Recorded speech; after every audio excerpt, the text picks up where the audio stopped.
these ideas that I've been discussing are, at least to me, the ideas that have certainly shaped my whole thinking, my continual probing. Now, there may be many other ideas that have shaped your lives. That's why I've called it Ideas That Shape Our Lives, because these can really have such an effect on our lives and really transform our whole perspective on how we view each other, how we view ourselves, how we view what we think of as the world about us, because what you see is what you beget, as I said on the first morning. But I mentioned yesterday that as we get into this great idea of periodicity, of cycles, we obviously come into time. And time has many dimensions. Time is a human construct, as many physicists are recognizing. But there are a variety of times in which there is the dense container, the physical as the dense container, upadhi, which is a wonderful term because it's the nourisher, it's that which holds us together, sort of marks off the limits, you know. The body is marvelous in this respect. In a way, it separates me from, of course, the chair and the table, and from other people and so on. And yet, it's porous, isn't it? And so it lets in as much as it shields and defines a certain limit, because it lets in the air and sun and warmth and all of that. So it's porous, it's true. And at this level, as I say, here is where really we begin to see the whole process of transmigration, but it's at this level that we have what we can call biological time.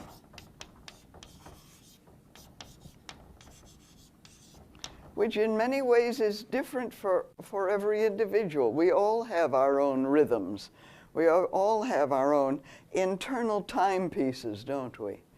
And, you know, some people like to have breakfast at 6 o'clock in the morning. And it's rather difficult to wait until 7:15 when you're in a group and the meetings where the breakfast is 7:15. And for other people, good God, do I have to get up for breakfast at 7:15? I don't have breakfast until 10 o'clock. And so there's a biological rhythm. Sometimes we change them, and we're very flexible. So within this pattern of what I called then the psychic nature, there is psychological time.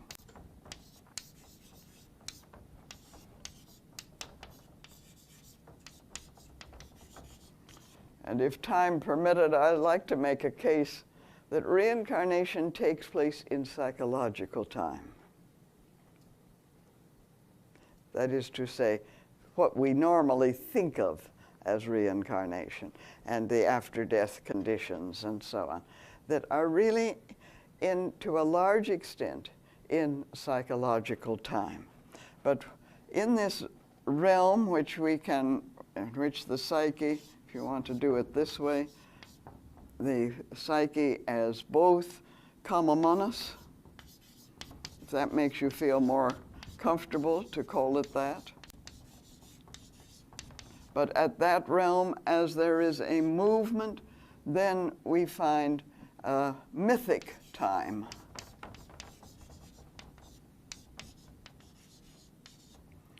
And this is the time of the once upon a time. This is what Mircea Eliade, the great scholar of comparative religions, history of religions, has called illud tempus, that time.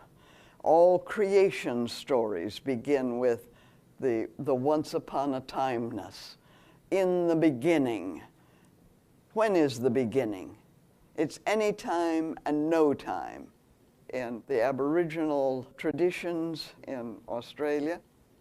There are these traditions of the song lines that must be sung, and everyone within the clan must have his part or her part in chanting the song lines, which sustains the creative process, sustains the universe. The Westerner, the European, we talk about the 40,000 years of the dream time. The dream time was not a phrase used by the Aborigine. It's the recreation in the moment. This time, that time, the great time, illud tempus. So it's the mythic time. And as the movement of the movement downwards into this, we'll talk a bit more about that tomorrow also, of what we refer to as the Buddhic realm and the association of Buddhimanas, Buddhi being this tremendous energy, which we'll touch upon a bit today. We come to mystic time. And then the awakening,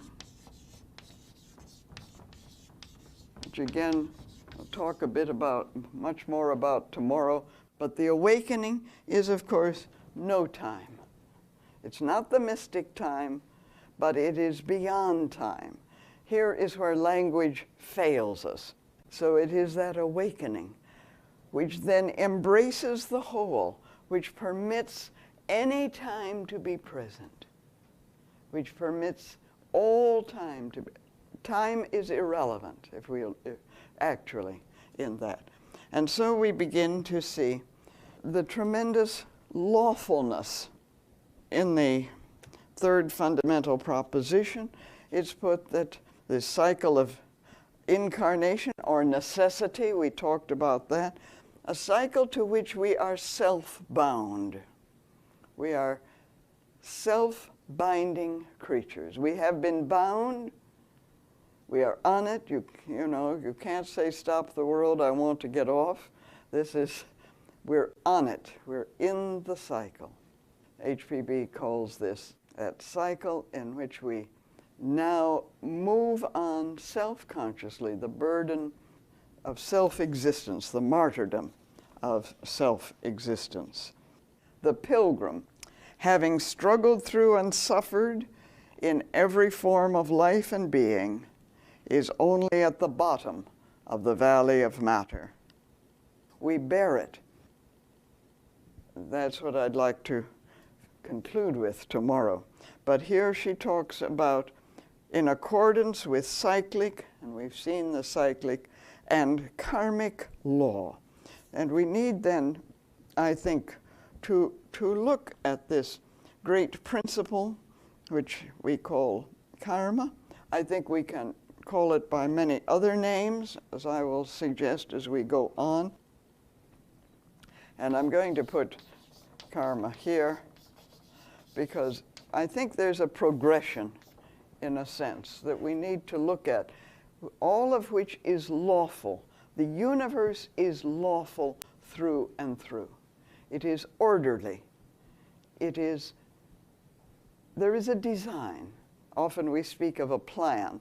It's not something that's imposed, but something that unfolds. So there is an archetypal goal.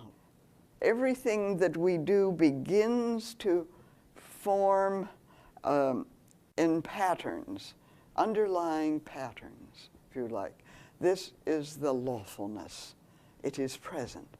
And I think that it moves from simply looking at karma as cause and effect, which I think is a very kind of mechanistic, reductionist sort of attitude towards it, and leads into a kind of determinism, which I think is absolutely contrary to the theosophical vision.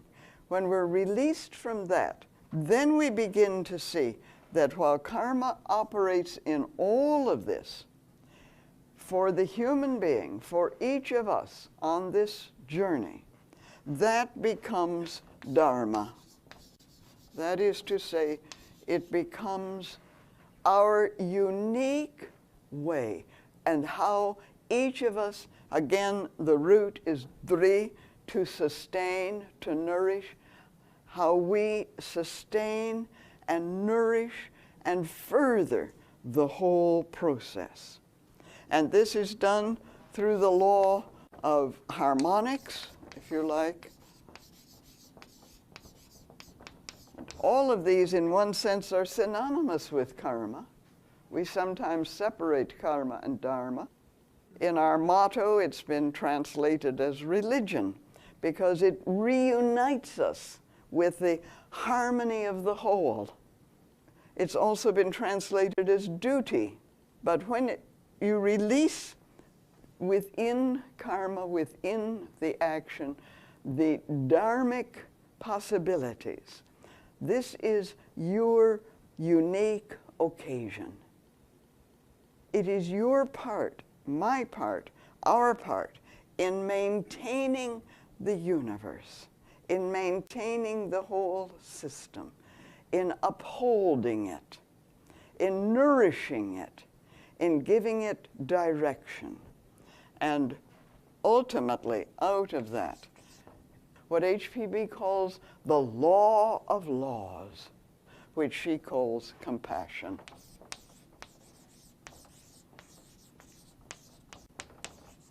So in that sense, karma is compassion. Karma is love. And she speaks of it as, in the voice of the silence, you remember towards the end, compassion is no attribute, not something one has. I have compassion. Nonsense. One may begin with that in a sense, but then one has separated oneself. I have compassion for you. I have separated myself from you. Compassion is no attribute, she says. It is the law of laws, Alaya's self. Alaya is that great fabric of the universe which responds, which is forever vibrating, forever moving in harmony, in a perfect, harmonious mode. And its very nature, Alaya's self, its very nature is compassion, because it is in perfect harmony, but a harmony that is always inexact. You know, in one of the Mahatma letters, the statement is made, discord is the harmony of the universe. So discord, what is discord? It's the inexactness of the universe. A universe which is really permits all creativity. So this is always bringing about, and this is how we often speak of karma in terms of this bringing about this harmony, but always an inexactness, which is its own discord, never quite fitting, never a relationship that is exact. The gap of creativity, if you like, which is always present there. A little article that I came upon many years ago, which pointed out that the Greek ancient Pythagoras intuited a celestial harmony which he named the music of the spheres. And now modern genetic research has discovered musical genes. Genetic researcher Susumu Ono was struck by the flowing, repetitious nature of all genes in all creatures and decided to convert chemical formulas for living cells into musical notes. He discovered that genes carry a tune, not just random tones, but music structured very much like that of the Baroque and Romantic styles. Ono suggests that this genetic foundation offers a possible explanation for the origins of music. Certain melodies seem happy and others sad because we are genetically predisposed to hear them that way. Although genes are exceedingly complex chemically, they are composed of only 4 basic nucleic acids. To devise his musical gene system, Ono assigned 2 consecutive notes to each of the 4 chemicals, thereby making 1 octave of musical tones. His first composition was the mouse waltz, translated from a segment of mouse RNA. Ono says his work demonstrates the principle of periodicity, a theory which holds that the universe tends to move from chaos to order and back to chaos in certain common patterns. So the patterns that govern the movement of planets and galaxies also appear in genes and in music. But this is also present in every, not only in the genes, but therefore in every unit of matter through all of this. And there's, in the classical text of Kashmir Shaivism, which is one of the schools of Hindu philosophy, the one in which Dr. Taimni translated the Shiva Sutras. And another member in India who was equally magnificent and a deep philosopher and a professor, Dr. Jaideva Singh, translates it as the yoga of supreme identity. Dr. Taimni translates it as the ultimate reality and realization. There is a very brief sutra which introduces the second section of the work. It deals with this whole area, and it deals, therefore, not so much with time, but the phrase is Chittam Mantra.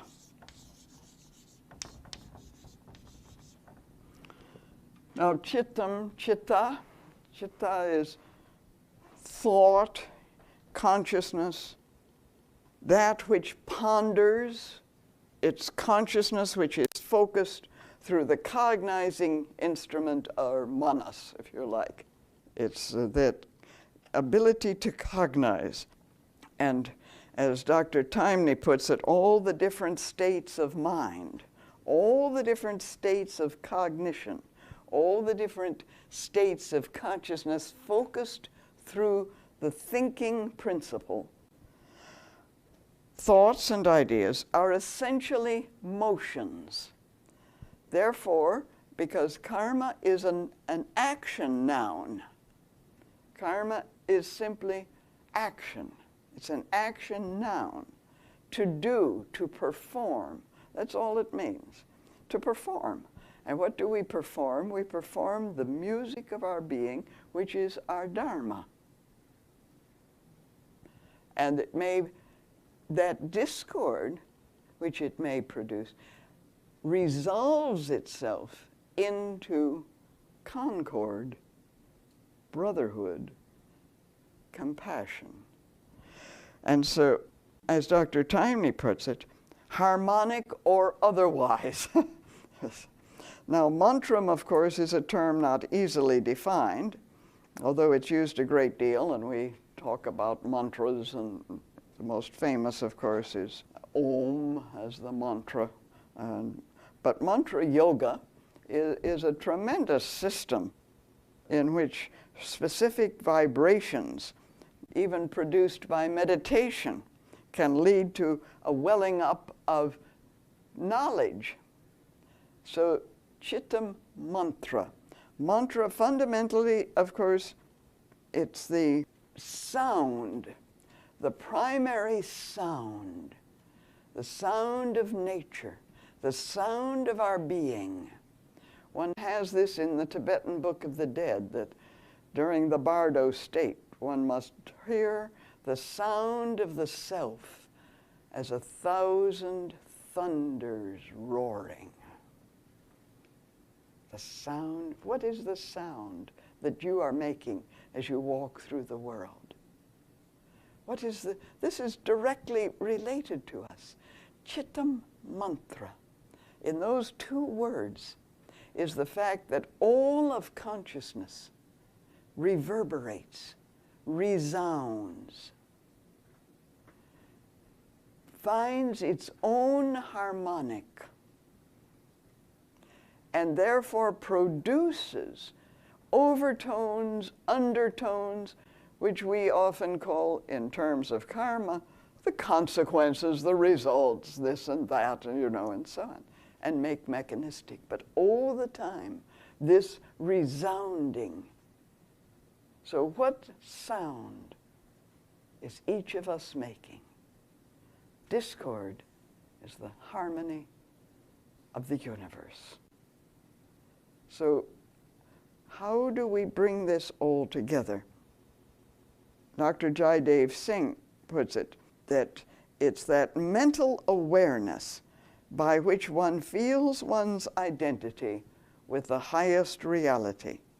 Thus becoming identical with that reality, the mind itself becomes mantra.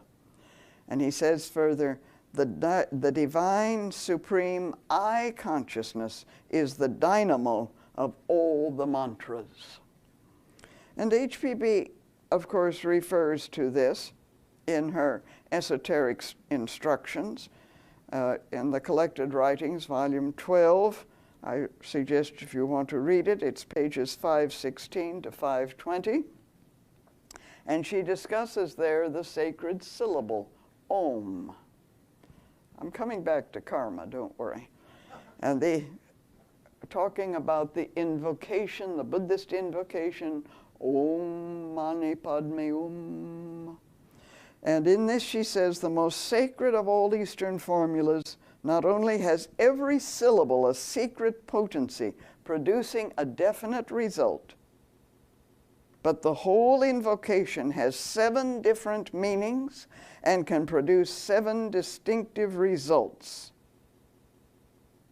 When rightly understood, this mystic statement contains a reference to the indissoluble union between man and the universe, rendered in 7 different ways, and having the capacity of 7 different applications to as many planes of thought and action. And it is said that if you pronounce that syllable in your own unique way, it will open all knowledge to you. You don't have to read any more books. You don't have to listen to any more talks. Isn't that wonderful? So, all knowledge, because all of the divine mind, all of the universal mind, all of universal consciousness is available to us. And that's what Chittam Mantra is saying. To sound that, the mind itself is music. The mind itself is resounding in harmony, in that wonderful harmony, in the harmonics. Harmony is not singing the same tone together, but singing each their own tone. That's what makes harmony, isn't it? Not singing the same. You know the story of Nasruddin, my favorite Sufi, who was given a violin on one occasion, and after some time, there are a couple of stories about it, but on one, he kept doing, and finally his friends said to him, you know, Nasruddin, there are other notes on the violin. And he said, yes, but when you've found the perfect note, why worry with the others? And of course, they advised him to take lessons, you know. So he went to a music teacher and asked what the cost of the lessons were. And the teacher said, well, it's $25 for the first lesson and $15 for every lesson thereafter. And he said, good, I'll start with the second lesson. So, anyway. So this is indeed the whole differentiation, and HPB deals with this in The Secret Doctrine. In Volume 1, page 94, if you like, that the soul of the world, the whole presence of the world, is the voice, the feminine Vach, which precedes the word or logos, as she says, the definite and objective expression of that which has hitherto remained in the depths of concealed thought. The soul of the world is the melodious voice, the sound that constructs the entire universe. And this is really what we're talking about when we speak of karma, not as the principle of cause and effect that orchestrates the evolution of the individual, but rather the song. This is the performing. It's an action noun and refers to an enduring human capacity, the means or potentiality for carrying through action at every level of our being.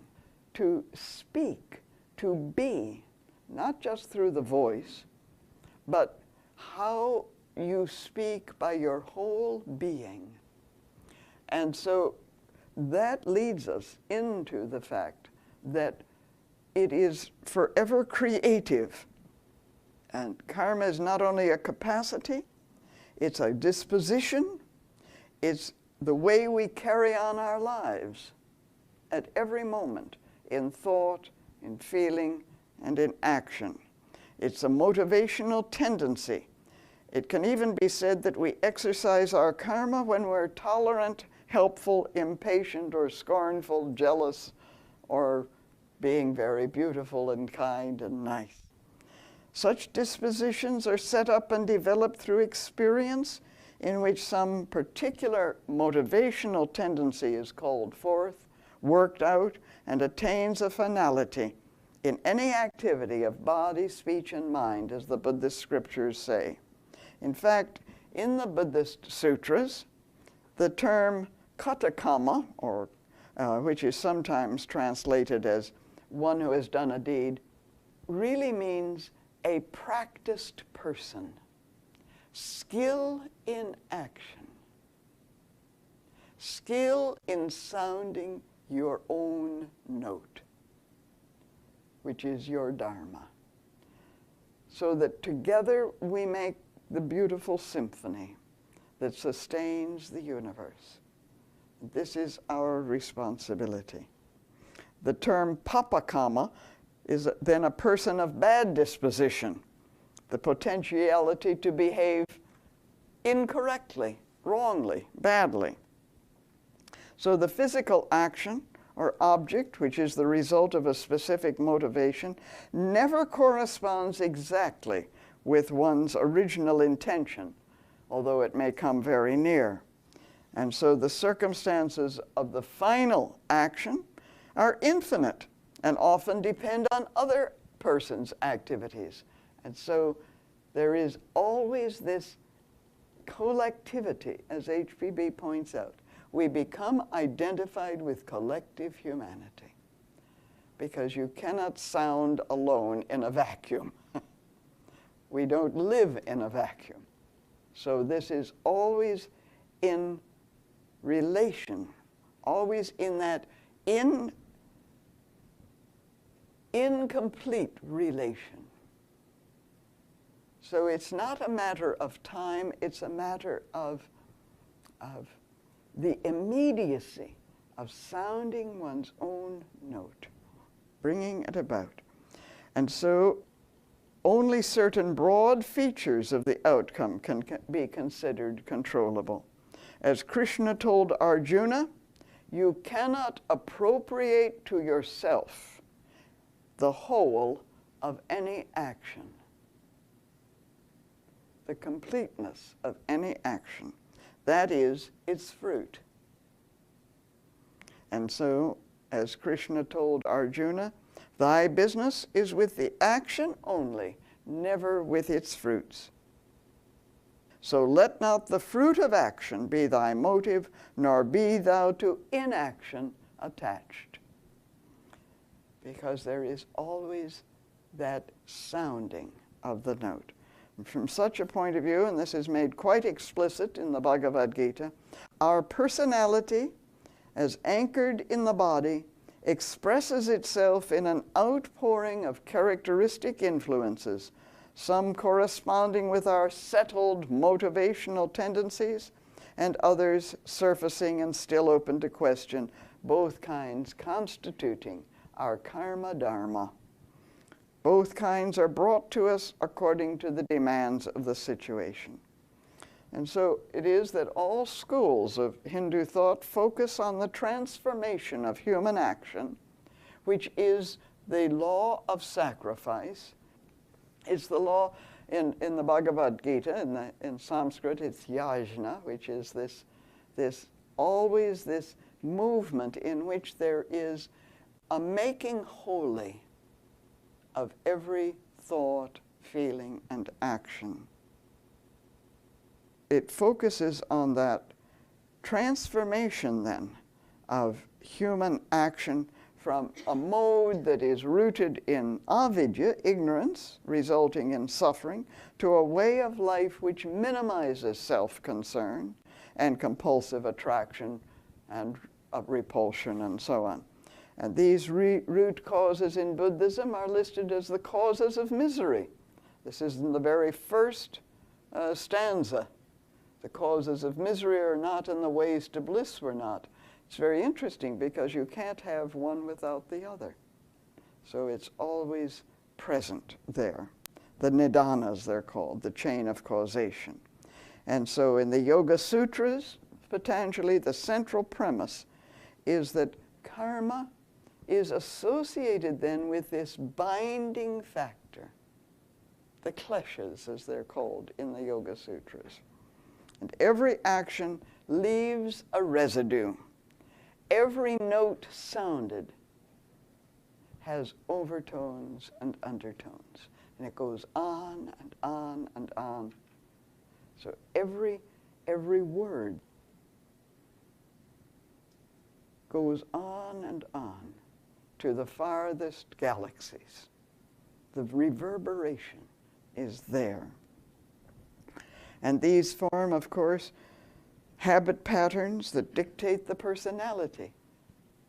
These are really basic to what we talked about as the skandhas, the habit patterns, the patterns of sensation and name and form and thought patterns and idea patterns and so on.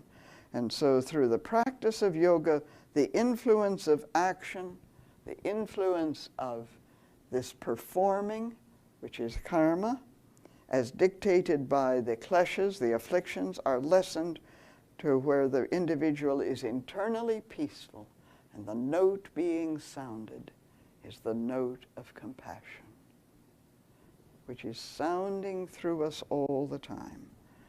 So one of the central developments in Indian thought was the increased emphasis put on the ability of the human effort to change the script of one's karmic constitution. This is the self-transformation that we'll talk about tomorrow. So when we think of karma, think of it as an action noun, as I say, to perform, to do. It's not the momentum of past actions so much as the power of our immediate act and our intentions. We can say that everything here is the present unique occasion is an ordered structure of possibilities, of opportunities. And at every moment, we are sounding and resounding. And we're doing it together, collectively. And we affect each other by the sounds we are making, by our thoughts, by our feelings, by our actions, constantly. So I hope that this has perhaps indicated what really can be. This is because creativity is part of karma. All is based in the mind. And so When we talk about lords of karma as though some great anthropomorphic beings are sitting out there, no. They are within us. They are agents who are consciousness here, within us. We are our own determiners. We are our own lords, chanting our own song. So there's much more that could be said about this, but ultimately the overriding law, the lawfulness, is compassion. Alaya's self, the very nature of the universe, is compassion.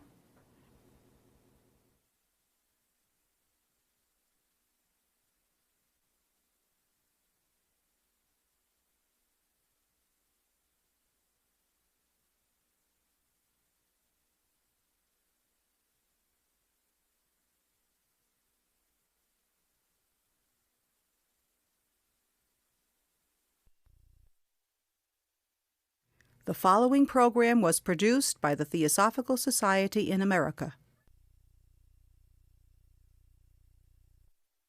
I thought this morning, which is our conclusion in this series, I would review a little bit the way we have come, the journey we have taken so far, make some comments on what I've called self-transformation. Look at that briefly.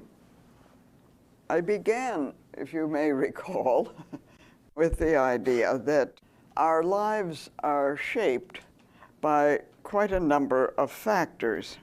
And I referred to my own experience. I began with an autobiographical reference that a number of years ago, when I was teaching high school in the Seattle Public Schools, I was asked to write my intellectual autobiography for a particular grant program.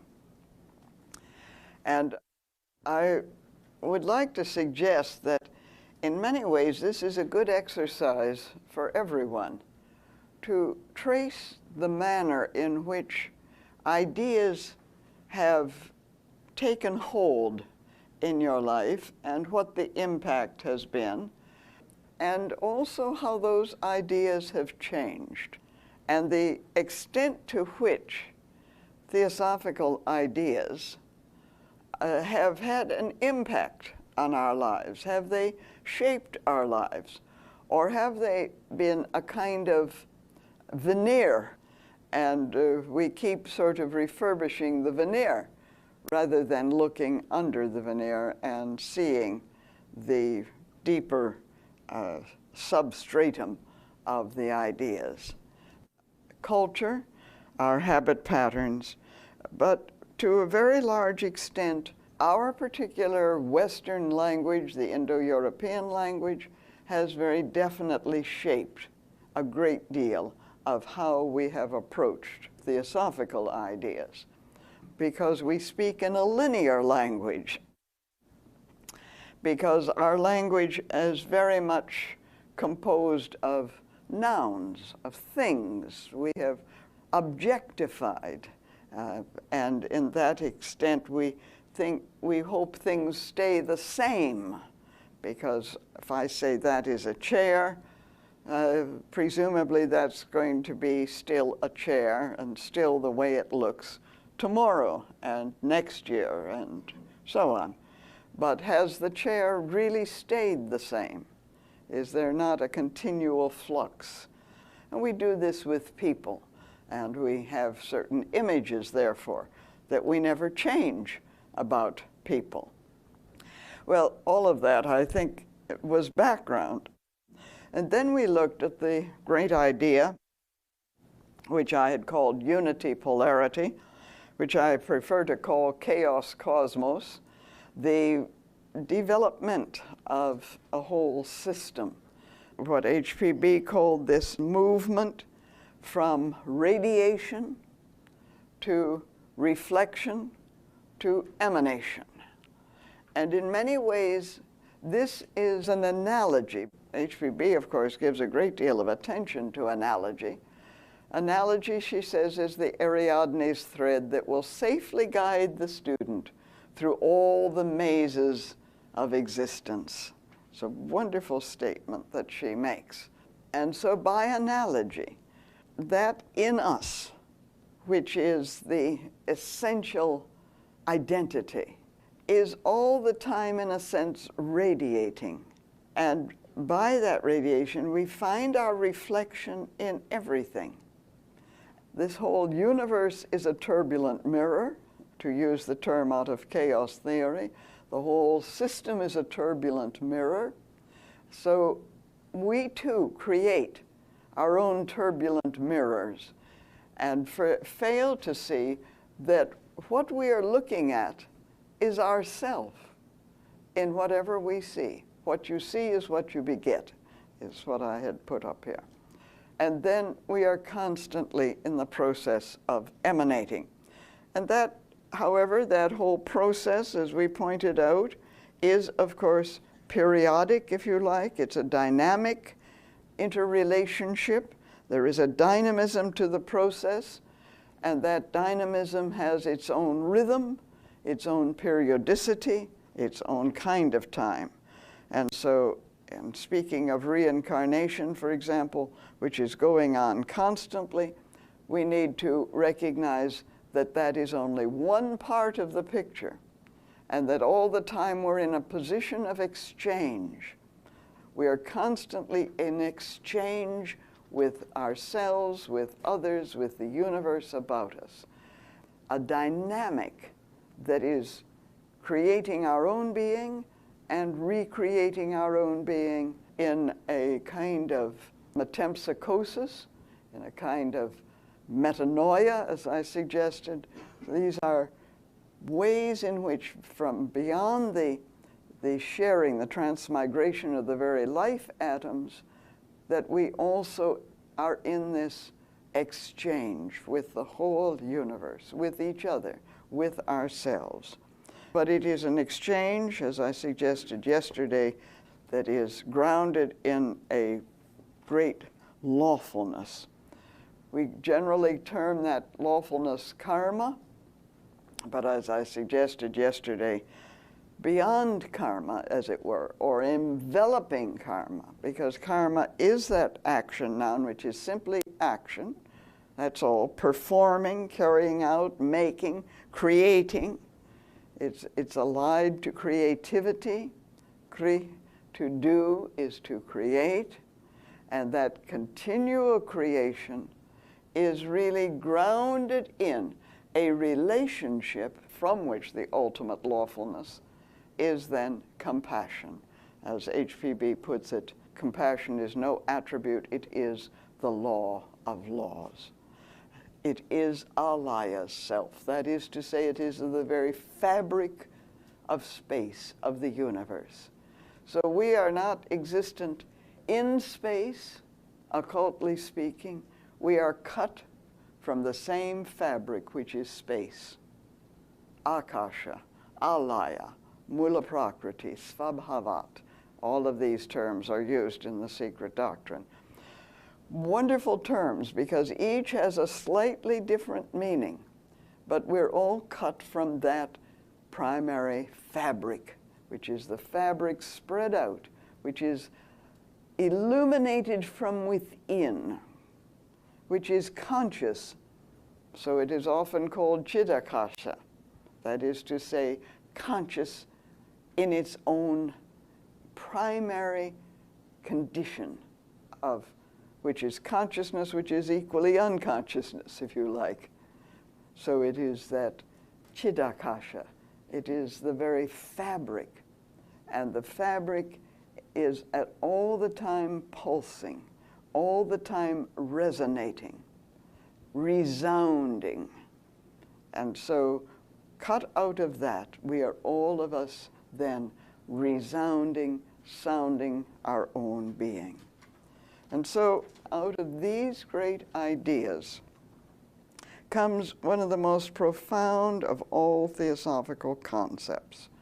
And it's pointed to in the third fundamental proposition of the secret doctrine, which I've already referred to. The pivotal doctrine of the esoteric philosophy, says HPB, admits no privileges or special gifts in the human being. And she, of course, uses the term man. I'd like to make a little plea that we don't fully discard the word man. I am as sensitive to gender languages as anyone, and I quite agree that we need to look at our language and see to what extent it has come to be a patriarchal language. But there are certain words, and man is among them, that we need to look at very carefully for its interior meaning. HPB speaks of the paradigm as the heavenly man. And I think to say heavenly human is not really what she's saying.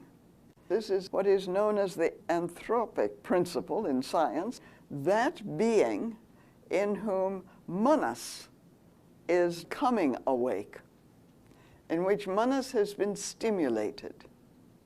And so, to use the term man, in certain contexts, I think has a deeper meaning than to translate it into human or a sentient being and so on. So there are no special gifts or privileges, she says, save those won by our own ego, that is to say, by our own center of identification, that I am I-ness in us. Wherever we place that I am I-ness, wherever we place it, we have to win through by our own center of consciousness through personal effort and merit. Personal effort. We have to really begin to look at where we place that in relation to the totality of our being. Now, HPB makes an interesting statement in talking about this basic pattern of the total I am I-ness, the total pattern of our identity, and has a direct bearing on what we can call the transformational processes. She points out there exists in nature a triple evolutionary scheme. We could say a triple emanational scheme, a kind of mirror images that continue.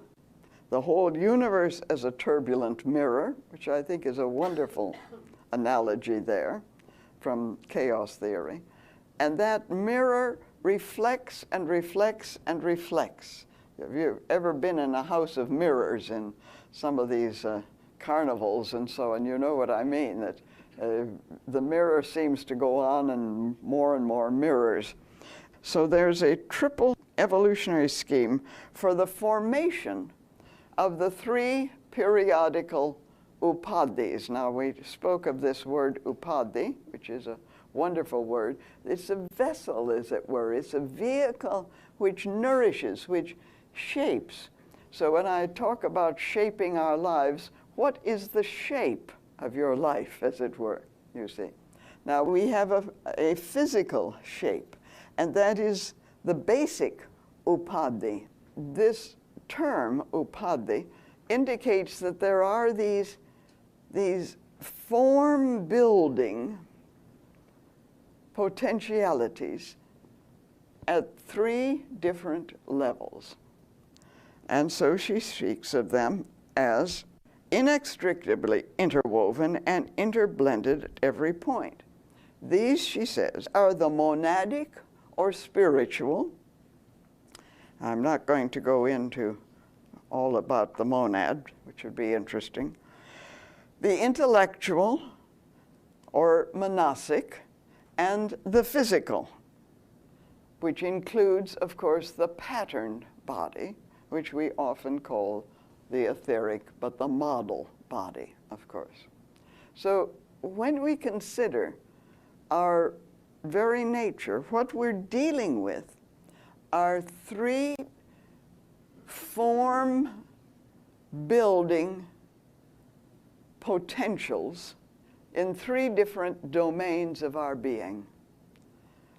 I don't like the word at three different levels because I resist the idea that we're a kind of layer cake with perhaps some chocolate icing on top, which we call the Atman, and so on. But rather these are present simultaneously. They are as much here as anywhere. And so we're dealing, however, mainly, and HPB points this out, that it's the spiritual evolution of the inner immortal man that forms the fundamental tenet in the occult sciences. So what we're most concerned with is at this middle level, where alone we can affect both the physical and the spiritual or monadic.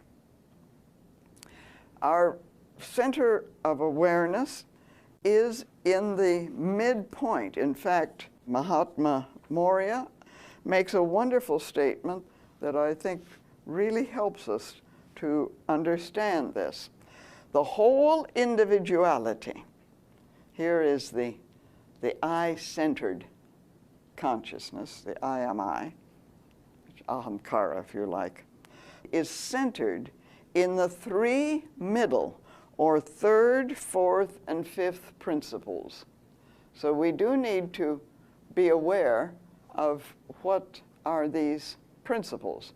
Now, according to the Mahatma, having defined what happens to the principles after death, gives us a very interesting statement with regard to that, so that the third principle is prana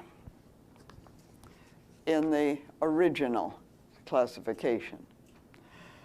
HPB, in her esoteric writings, pointed out that there are three forces in the universe, three energies fundamentally, which are non-interchangeable, it is said, for our particular system. They are known as Fohat, Prana, and Kundalini. Then HPB makes a wonderful statement. She says all three are sons of Fohat. So I call it Fohat Jr., which is that which creates the turbulent mirror, if you like. It is the dynamism of the relationship. The creative principle, really, is, in one sense, that original dynamism. Prana then sustains, just as breath. If you keep breathing, it sustains life, and it's present throughout. And, of course, Kundalini is that which is transformative, is the whole transformative principle. But in her esoteric writings, she says that since prana is throughout the whole system, she substitutes or gives us a further stage, which she calls the auric envelope or the auric egg.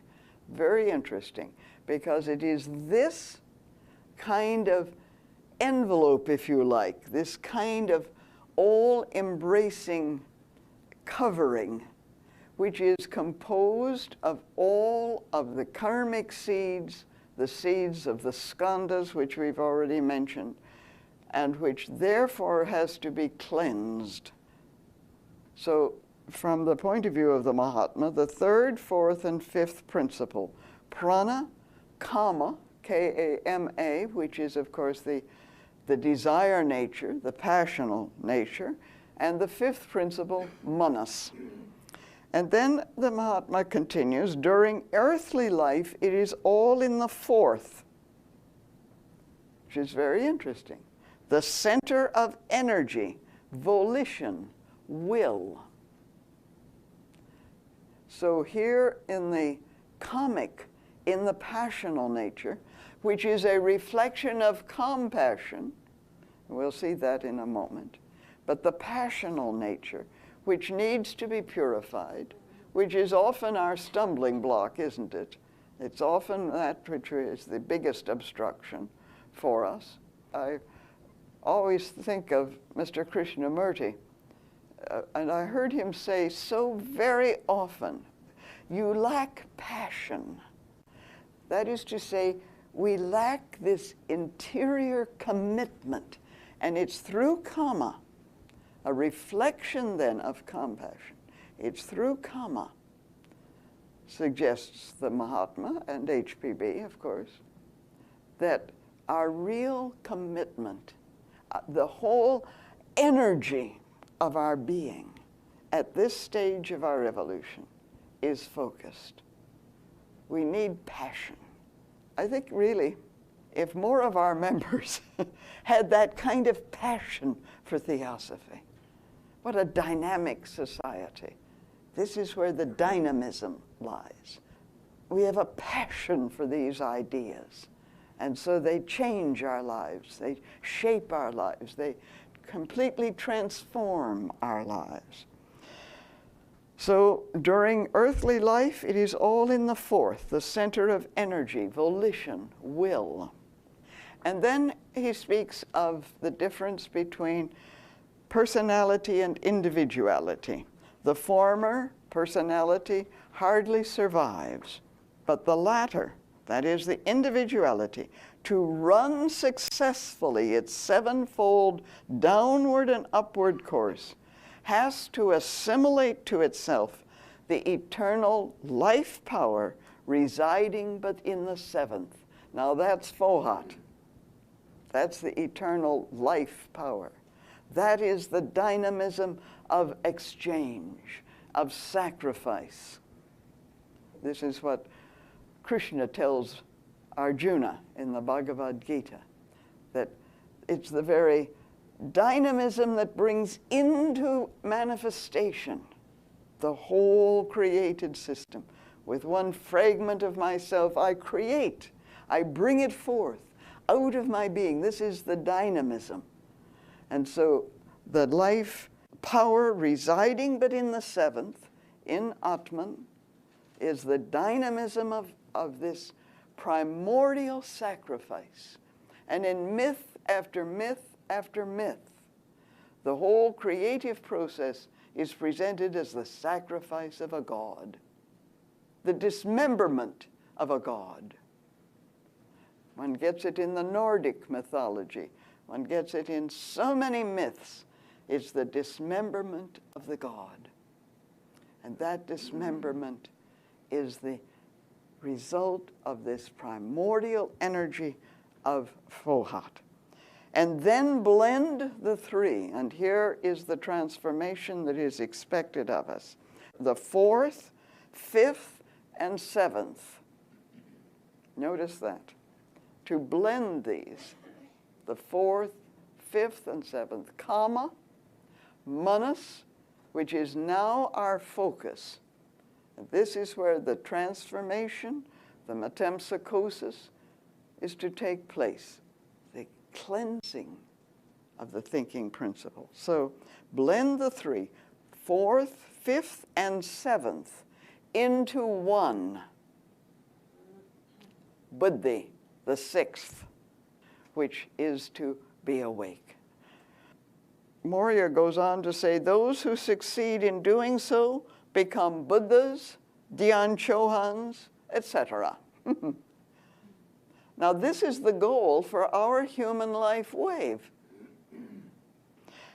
And so the letter goes on to say, the chief object of our struggles, the chief object of our struggles and initiations is to achieve this union while yet on this earth, in physical incarnation. It is here, now, we undertake this tremendous transformation. Isn't that a marvelous statement? The chief object of our struggles. He also points out that the Mahatma K.H. was on his way to achieving this and so on. But the chief object of our struggles and initiations is to achieve this union, that is to say, to blend the fourth, fifth, and seventh principles, the power in them, the dynamism in them, into one, the sixth, because this is a universe of compassion. This is the law of laws. Into clear seeing, if you like, into knowing, fully knowing. As HPB said, to change the whole atomic structure, starting upon the long journey immaculate, descending more and more into sinful matter, and having connected himself with every atom in manifested space.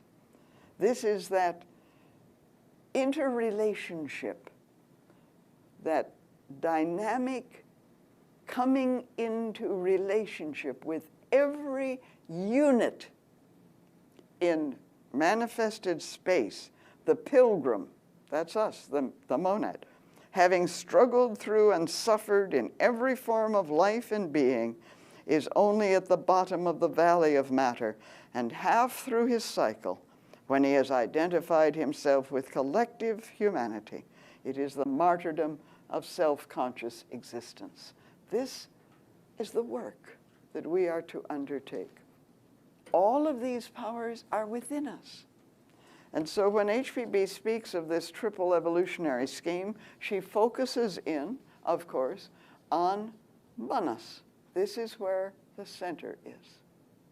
And it moves out from there. And that's why Theosophy is for those who can think, not for the mentally lazy, as she said.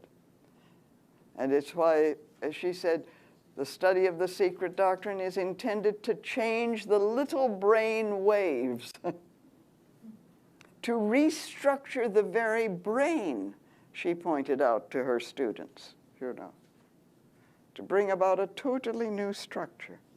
Let me then point out the goal then, as it were. It's very simply said in the Bhagavad Gita in chapter 5, verse 23. And it's a wonderful statement. He who is able to endure here on earth, that is in physical incarnation, he who is able to endure here on earth ere he be liberated from the body, the force born from desire and passion, he is a happy man. This is true happiness. This is the delight. This is the lila, the play. The universe is the playground. This is the play. And we all have our roles. We all have our work to do. We all have our uniqueness, but blended together in this wonderful drama that is being played out. He who is able to endure here on earth, now, yes, to bear it, to endure it, to take it on ourselves. Each one of us, the pain, the suffering, but the joyousness of the collective humanity, as she said. Identify ourselves with all sentient beings. The force, this power, born of desire and passion. He is a happy man. Isn't that wonderful? And this is the transformation. And it awaits every single one of us. This is the idea that can really reshape our lives. Totally, wholly, fully, completely reshape our lives so that we should never be the same again. This is the possibility that is held out. And this idea, I think, should be so overwhelming that everything within us responds to that universal call. What Jeffrey Hodson called the call from the heights. That call that is resounding through the whole universe. And we can respond to it, move in our own way.